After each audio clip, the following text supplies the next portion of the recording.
নিস্তব্ধ নিবিড় রাত্রি, ঘুমে আচ্ছন্ন শহর, ঘুমন্ত আপনার প্রিয়জনেরাও, কিন্তু আপনি জেগে উঠেছেন সলাতুল লাইল বা তাহাজ্জুদ নামাজ আদায়ের জন্য। তাহাজ্জুদ, যার অর্থ হলই ঘুম থেকে উঠে নামাজের জন্য দাঁড়িয়ে যাওয়া। আপনি জেগে উঠে অনুভব করলেন এক অপার্থিব আনন্দ বিরাজ করছে হৃদয় ও মন জুড়ে, কারণ আপনি জানেন এই মুহূর্তে আপনার পালনকর্তা, সমগ্র বিশ্বজাহানের প্রতিপালক খুব কাছে আছেন। তিনি তো সেই সুমহান সত্তা যার অপরিসীম রহমতের অতল সমুদ্রে ডুবে আছেন আপনি। না চাইতেও তার অগণিত সব অনুগ্রহ উপভোগ করতে পারছেন। সর্বোত্তম সেই দয়াবানের প্রতি কৃতজ্ঞতা প্রকাশ করতে আপনি তাই উন্মুখ হয়ে আছেন। ভালোবাসার স্রষ্টার সাথে নিভৃতে যে সাক্ষাৎ করতে চাইছেন তার উপযুক্ত সময় তো এখনই, কারণ সপ্তম আসমান থেকে পৃথিবীর একদম নিকট আসমানে এসে তিনি যে আপনাকে ডাকছেন, আপনাকেই সম্ভাষণ জানিয়ে বলছেন, কে আছো এমন যে আমাকে ডাকবে, আমি তার ডাকে সাড়া দেব। আপনি আরামের বিছানা ত্যাগ করার জন্য মনে মনে প্রস্তুত হলেন। স্মরণ করলেন নিজের প্রতি করা অসংখ্য জুলুমের কথা, জীবনের কত শত ভুল, কত অজস্র পাপের কথা।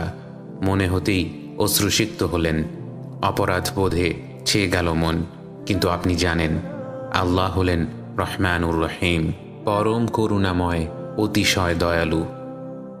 নগণ্য তুচ্ছ এক দাস হয়ে প্রতি মুহূর্তে তার অবাধ্যতায় লিপ্ত হওয়ার পরেও তিনি বারবার তার কাছেই ফিরে আসার আহ্বান জানাতে থাকেন আপনাকে। তার দিকভ্রান্ত গাফেল বান্দাদের অবিরাম ক্ষমতাশীলতার ঘোষণা দিয়ে মহিমান্বিত প্রভু ডাকতে থাকেন, কে আছো এমন যে আমার কাছে ক্ষমা চাইবে, আমি তাকে ক্ষমা করে দেব। গহীন রাতের স্নিগ্ধ শান্ত এই সময়টায় প্রিয় প্রভুর সাথে একান্ত আপন কিছু সময় কাটানোর এই সুবর্ণ সুযোগ থেকে নিজেকে বঞ্চিত রাখা যায় না। তাই পবিত্র হয়ে তার সামনে দাঁড়ালেন। আপনার যে কত কিছু বলার আছে, কত কিছু চাওয়ার আছে, সমস্ত দুঃখ, বেদনা, যন্ত্রণা একমাত্র তিনিই তো দূর করতে সক্ষম। সকল বিপদ আপদ থেকে মুক্তিদানকারী, সমস্যার সমাধানকারী তো এক আল্লাহই, যিনি সর্বশ্রোতা, সর্বদ্রষ্টা, সর্বোচ্চ সাহায্যকারী। প্রেমময় প্রভু এই নির্জন রাতে এতটা কাছে এসে আপনার জন্যই তো অপেক্ষা করে আছেন। বারংবার বলে যাচ্ছেন, আছো কি কেউ এমন যে আমার কাছে কিছু চাইবে, আমি তাকে তা দিয়ে দেব।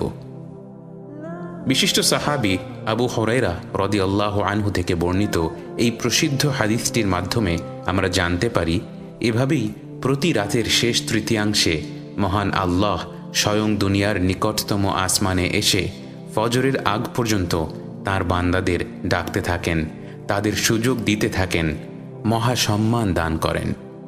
জাবের রাদিয়াল্লাহু আনহু থেকে বর্ণিত, রাসূল সাল্লাল্লাহু আলাইহি ওয়াসাল্লাম বলেছেন, নিশ্চয়ই রাতে এমন একটি সময় রয়েছে যে সময় যদি বান্দা আল্লাহর নিকট দুনিয়া ও আখিরাতের কোনো কল্যাণ প্রার্থনা করে থাকে, তাকে অবশ্যই তা দেয়া হয়, আর এটা প্রত্যেক রাতে হয়। সলাতুল লাইল বা তাহাজ্জুদের নামাজ নিয়ে আজকের পর্ব আমরা জানার চেষ্টা করব কোরআন ও হাদিসের আলোকে এই নামাজের বিশেষত্ব ও মর্যাদা সম্পর্কে, এবং পরবর্তী পর্বগুলোয় আমরা আরও গভীরভাবে রাতের নামাজের মাহাত্ম্য এবং রাসূল সাল্লাল্লাহু আলাইহি ওয়াসাল্লাম কীভাবে কিয়ামুল লাইল বা রাতের ইবাদতে মশগুল থাকতেন, তাহাজ্জুদের নামাজ আদায় করতেন, সেই বিষয়গুলো জানতে চেষ্টা করব ইনশাআল্লাহ। রাসূল সাল্লাল্লাহু আলাইহি ওয়াসাল্লামের নবুয়তের প্রথম পর্যায়ে ইসলাম প্রচারের গুরুভার অর্পণ করার পর আল্লাহ সুবহানাহু ওয়া তাআলা তার উপর তাহাজ্জুদের নামাজ ফরজ করে দিয়েছিলেন। ইসলামের বাণী প্রচারের সুকঠিন দায়িত্ব পালনে রাসূল সাল্লাল্লাহু আলাইহি ওয়াসাল্লামের হৃদয় সুদৃঢ় হতে, আল্লাহর সাথে সম্পর্ক আরও মজবুত করতে সাহায্য করেছিল এই তাহাজ্জুদের নামাজ।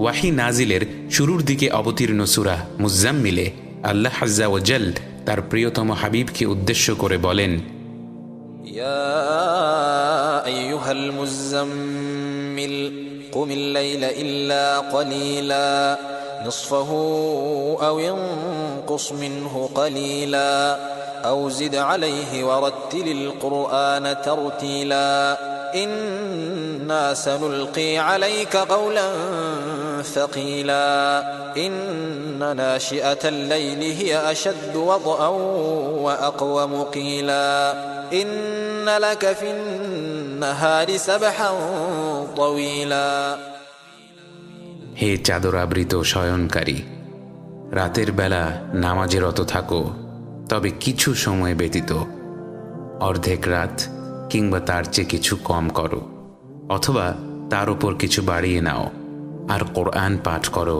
তার তিল সহকারে। হীরা গুহায় সর্বপ্রথম ওয়াহি অবতীর্ণ হওয়ার পর নবুয়তের গুরুভারে রসূল সাল্লাল্লাহু আলাইহি ওয়াসাল্লাম এত বেশি চাপ বোধ করেছিলেন যে ঘরে ফিরেই উম্মুল মুমিনিন খাদিজা রাদিয়াল্লাহু আনহাকে বলেছিলেন, আমাকে চাদর দিয়ে ঢেকে দাও, আমাকে চাদর দিয়ে ঢেকে দাও। সেদিকে ইঙ্গিত করেই অত্যন্ত প্রীতিপূর্ণ ভঙ্গিমায় আল্লাহ তার শ্রেষ্ঠ রসূলকে সম্বোধন করে বলেছেন, হে মুজাম্মিল, অর্থাৎ হে চাদর আবৃত ব্যক্তি। এরপর তিনি তাকে তাহাজ্জুদের নামাজ আদায়ের নির্দেশ দিয়েছেন, কেননা সারাদিনের শত কর্মব্যস্ততার পর রাতের বেলা চারিদিকে অখণ্ড নীরবতায় কোরআন তেলাওয়াত ও দোয়া সঠিক ও সুন্দরভাবে সম্পন্ন করা যায় এবং তাতে মনোযোগও দেওয়া যায় পূর্ণ মাত্রায়। তাহাজ্জুদের নামাজ পড়তে অভ্যস্ত হলে নিজের প্রবৃত্তিকে নিয়ন্ত্রণ করাও সহজ হয়ে যায়। পরবর্তীতে 5 ওয়াক্ত নামাজের বিধান ফরজ হলে মুমিনদের সুবিধার জন্য তাহাজ্জুদের নামাজ ফরজ থেকে রহিত হয়ে নফল ইবাদতে পরিণত হয়। কিন্তু রাসূল সাল্লাল্লাহু আলাইহি ওয়াসাল্লাম এই নামাজ নিজের জন্য ফরজ করে নিয়েছিলেন। তিনি প্রচণ্ড পরিশ্রম করতেন এই রাতের নামাজ আদায়ের জন্য। মা আয়েশা রাদিয়াল্লাহু আনহার নিকট থেকে আমরা জানতে পারি, রাসূল সাল্লাল্লাহু আলাইহি ওয়াসাল্লাম সারা রাত জেগে ইবাদত করতেন। দীর্ঘক্ষণ নামাজে দাঁড়িয়ে থাকায় তার পা ফুলে যেত, ফেটে যেত। একবার আয়েশা রাদিয়াল্লাহু আনহা জানতে চাইলেন, হে আল্লাহর রাসূল, আপনার তো সামনের ও পেছনের সব ভুলই আল্লাহ ক্ষমা করার সুসংবাদ দিয়েছেন, তবু কেন এত কষ্ট করছেন? তিনি সাল্লাল্লাহু আলাইহি ওয়াসাল্লাম জবাব দিয়েছিলেন, আমি কি আল্লাহ আজ্জা ওয়া জালের কৃতজ্ঞ বান্দা হব না? তাহাজ্জুদের শিক্ষা রাসূল সাল্লাল্লাহু আলাইহি ওয়াসাল্লাম সাহাবীদেরকেও দিয়েছিলেন। এক রাতে রাসূল সাল্লাল্লাহু আলাইহি ওয়াসাল্লাম মদিনার রাস্তায় হাঁটছিলেন। তিনি আবু বকর রাদিয়াল্লাহু আনহু ও ওমর রাদিয়াল্লাহু আনহুর ঘরের পাশ দিয়ে যাওয়ার সময় শুনতে পেলেন তারা রাতের নামাজ আদায় করছেন। কতাদাহ রাদিয়াল্লাহু আনহু থেকে বর্ণিত, পরদিন রাসূল সাল্লাল্লাহু আলাইহি ওয়াসাল্লাম আবু বকর রাদিয়াল্লাহু আনহুকে বললেন, হে আবু বকর, আমি তোমার পাশ দিয়ে গিয়েছি, তুমি নিচু স্বরে নামাজ আদায় করছিলে। আবু বকর রাদিয়াল্লাহু আনহু বললেন, হে আল্লাহর রাসূল, আমি যার সাথে একান্তে কথোপকথন করেছি শুধু তাকেই শুনিয়েছি। তিনি সাল্লাল্লাহু আলাইহি ওয়াসাল্লাম বললেন, তোমার আওয়াজ সামান্য উঁচু করো। একইভাবে তিনি ওমর রাদিয়াল্লাহু আনহুকে বললেন, আমি তোমার পাশ দিয়ে অতিক্রম করেছি, তুমি উচ্চস্বরে তিলাওয়াত করছিলে। ওমর রাদিয়াল্লাহু আনহু জবাব দিলেন, হে রাসূলুল্লাহ, আমি ঘুমন্তদের জাগ্রত এবং শয়তানকে বিতাড়িত করতে চেয়েছিলাম। রাসূল সাল্লাল্লাহু আলাইহি ওয়াসাল্লাম তাকে বললেন, তুমি তোমার স্বর সামান্য নিচু করো। উসমান রাদিয়াল্লাহু আনহু সারা রাত কিয়ামে থাকতেন। এটাই ছিল সাহাবায়ে কেরামদের বৈশিষ্ট্য। পূর্ববর্তী সব নেককারগণই কিয়ামুল লাইল মিস করতেন না। এই নামাজের মাধ্যমেই তারা আল্লাহর নৈকট্যশীল প্রিয়তম বান্দাদের অন্তর্ভুক্ত হয়েছিলেন। ইবনে আব্বাস রাদিয়াল্লাহু আনহু বলেছিলেন, তিনি এমন কোনো সাহাবীকে দেখেননি যিনি রাতের কোনো অংশ থেকে কিছু না কিছু অর্জন না করে থাকতেন না। অর্থাৎ তারা ইবাদত করতেন, রাতের সময়টা কাজে লাগাতেন। অন্য সব কিছুর চেয়ে তাহাজ্জুদের মাধ্যমে জীবনের মিষ্টতা, আনন্দ অনুভব করতে পেরেছিলেন। অথচ আমরা সাহাবায়ে কেরামদের জীবনের দিকে তাকালে দেখতে পাই তাদের জীবনযাপন সহজ ছিল না। ইসলাম গ্রহণের পর অনেক কঠিন পরীক্ষার সম্মুখীন হয়েছেন, কতটা নির্যাতন সহ্য করেছেন, যুদ্ধে ক্ষতিগ্রস্ত হয়েছেন, প্রিয়জন হারিয়েছেন, প্রিয়জনদের বিরুদ্ধে তলোয়ার ধরেছেন, দুনিয়ার জীবন তারা কাটিয়েছেন দুনিয়া বিমুখ অবস্থায়। কিন্তু কি সেই রহস্য যার কারণে এত কিছুর পরেও তাদের সুন্দর আখলাক ছিল, প্রশান্ত হৃদয় ছিল? এর রহস্যই হলো রাতের নামাজ। আল্লাহর সাথে এর মাধ্যমেই তারা সুসম্পর্ক তৈরি করেছিলেন, তৃপ্তিময় জীবনের সন্ধান পেয়েছিলেন। সাহাবী রবিআহ ইবন কাব আল আসলামী রাদিয়াল্লাহু আনহু রাসূল সাল্লাল্লাহু আলাইহি ওয়াসাল্লামকে অজুর পানি এনে দিতেন, তার সামনে বিভিন্ন প্রয়োজনীয় জিনিস পেশ করতেন। একদিন রবিআহ রাদিয়াল্লাহু আনহুকে অন্যমনস্ক থাকতে দেখে রাসূল সাল্লাল্লাহু আলাইহি ওয়াসাল্লাম তাকে বললেন, বলো রবিআহ, তুমি কি চাও? রবিআহ রাদিয়াল্লাহু আনহু আকুল হয়ে বললেন, হে রাসূলুল্লাহ, আমি জান্নাতেও আপনার সাথে থাকতে চাই। রাসূল সাল্লাল্লাহু আলাইহি ওয়াসাল্লাম বললেন, আর কিছু কি চাও? তিনি বললেন, না, আর কিছুই চাই না। রাসূল সাল্লাল্লাহু আলাইহি ওয়াসাল্লাম তাকে বললেন, তাহলে সিজদার পরিমাণ বাড়িয়ে দিয়ে আমাকে সেই ব্যবস্থা করার জন্য সাহায্য করো। তাহাজ্জুদের নামাজ নিরাপদে জান্নাতে প্রবেশের অন্যতম উপায়। রাসূল সাল্লাল্লাহু আলাইহি ওয়াসাল্লাম বলেছেন, হে লোকেরা, তোমরা সালামের প্রসার ঘটাও, খাবার দাবার দান করো, আত্মীয়তার সম্পর্ক অটুট রাখো ও রাতের নামাজ আদায় করো যখন মানুষেরা ঘুমিয়ে থাকে, তাহলে নিরাপদে জান্নাতে প্রবেশ করবে। মহামহিম আল্লাহ তাআলা তাহাজ্জুদের নামাজ আদায়কারী মুত্তাকীদের সম্বন্ধে বলেন, والذين يبيتون لربهم سجدا وقياما তারা তাদের প্রতিপালকের উদ্দেশ্যে সিজদাবনত হয়ে ও দাঁড়িয়ে থেকে রাত্রি অতিবাহিত করে। সহজেই জান্নাতের বাসিন্দা হওয়ার জন্য জান্নাতে রাসূল সাল্লাল্লাহু আলাইহি ওয়াসাল্লামের পড়শি হওয়ার গৌরবময় সৌভাগ্য অর্জনের জন্য, পরম করুণাময় আল্লাহ আযজা ওয়া জাল্লের দিকে ফিরে আসার জন্য, দুনিয়া ও আখিরাতের জীবনের সফলতার জন্য, ঈমানের সৌন্দর্য ও মিষ্টতা অনুভবের জন্য, সাহাবায়ে কেরামদের মতো শত পরীক্ষার পরেও প্রশান্তিময় জীবন যাপনের জন্য, কিংবা জীবনের সমস্ত কৃত পাপ থেকে ক্ষমা লাভের জন্য মর্যাদাপূর্ণ এই তাহাজ্জুদের নামাজকে আমরা কাজে লাগাতে পারি। তাহাজ্জুদের নামাজকে বলা হয় শরফুল মুমিন বা মুমিনের সম্মান। তাহাজ্জুদের নামাজ হল ফরজ নামাজের পর শ্রেষ্ঠ নামাজ। নিঃসন্দেহে 5 ওয়াক্ত ফরজ নামাজ, রোজা রাখা, হাজ, তাহাজ্জুদ ইত্যাদি শারীরিক ইবাদতগুলো যথাসময়ে পালন করা আমাদের জন্য কষ্টকর হয়ে যায়। তবে এই পরিশ্রমের প্রতিদানস্বরূপ আল্লাহ আমাদের আত্মিক প্রশান্তি দান করেন, যা তার পক্ষ থেকে আমাদের জন্য এই দুনিয়ায় এক বিশাল উপহার। কিন্তু রাসূল সাল্লাল্লাহু আলাইহি ওয়াসাল্লাম আমাদের বলেছেন, ইসলাম হলো সহজ দিন। এই সহজতা আসলে কোথায়? এই বিষয়টি ইমাম ইবনুল কাইয়িম রাহিমাহুল্লাহ চমৎকারভাবে বর্ণনা করেছেন। তিনি বলেছেন, কিয়ামতের ভয়ানক সময়ে যখন সূর্য থাকবে মাথার 1 হাত উপরে, একটা দিন হবে 50,000 বছরের সমান।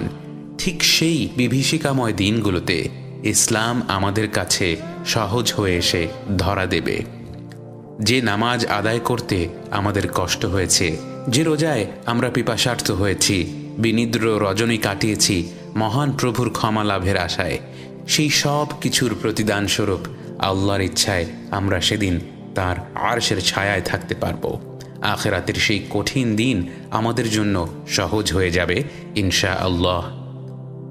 তাহাজ্জুদের সবচেয়ে চমৎকার ব্যাপারটা কি জানেন? সোশ্যাল মিডিয়ার এই যুগে আমাদের জীবনের অনেক কিছুই আজ উন্মুক্ত হয়ে পড়েছে। গোপনে ভালো কাজ করার যে পরিতৃপ্তি, আমরা এখন আর তা উপভোগ করতে পারি না।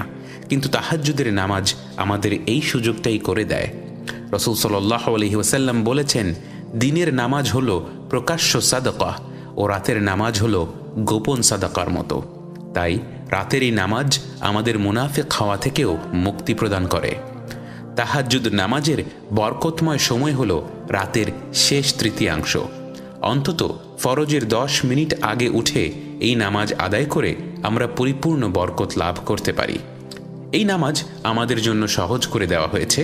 মাত্র 2 রাকাত নামাজ পড়ার মাধ্যমেও আমরা আল্লাহর নৈকট্যশীল বান্দাতে পরিণত হতে পারি।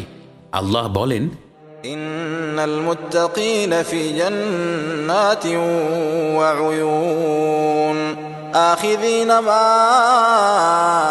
আতাহুম রাব্বুহুম ইন্নাহুম কানু ক্বাবলা যালিকা মুহসিনিন كانوا قليلا من الليل ما يهجعون وبالأسحار هم يستغفرون।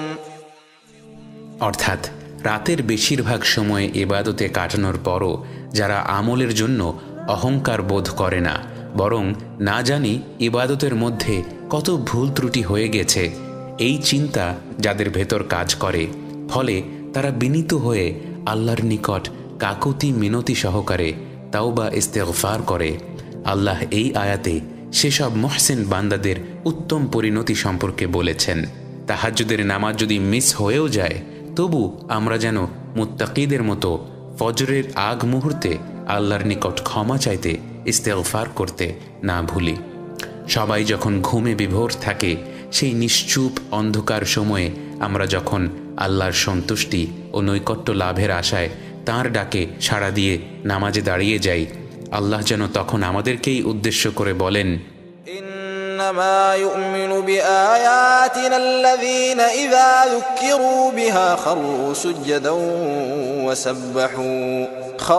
سجدا وسبحوا بحمد ربهم وهم لا يستكبرون تتجافى جنوبهم عن المضاجع يدعون ربهم خوفا وطمعا ومما رزقناهم ينفقون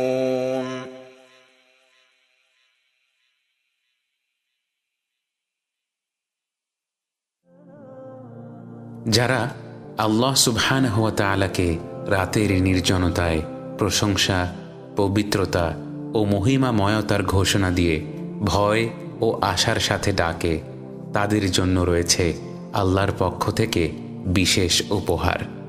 গোপন আমলের এই অতিশয় গোপন সারপ্রাইজ প্রসঙ্গে একই সূরার পরের আয়াতে আল্লাহ বলেন, فلا تعلم نفس ما أخفي لهم من قرة أعين جزاء بما كانوا يعملون কেউ জানে না তার কৃতকর্মের জন্য কি কি নয়ন প্রীতিকর প্রতিদান লুকায়িত আছে।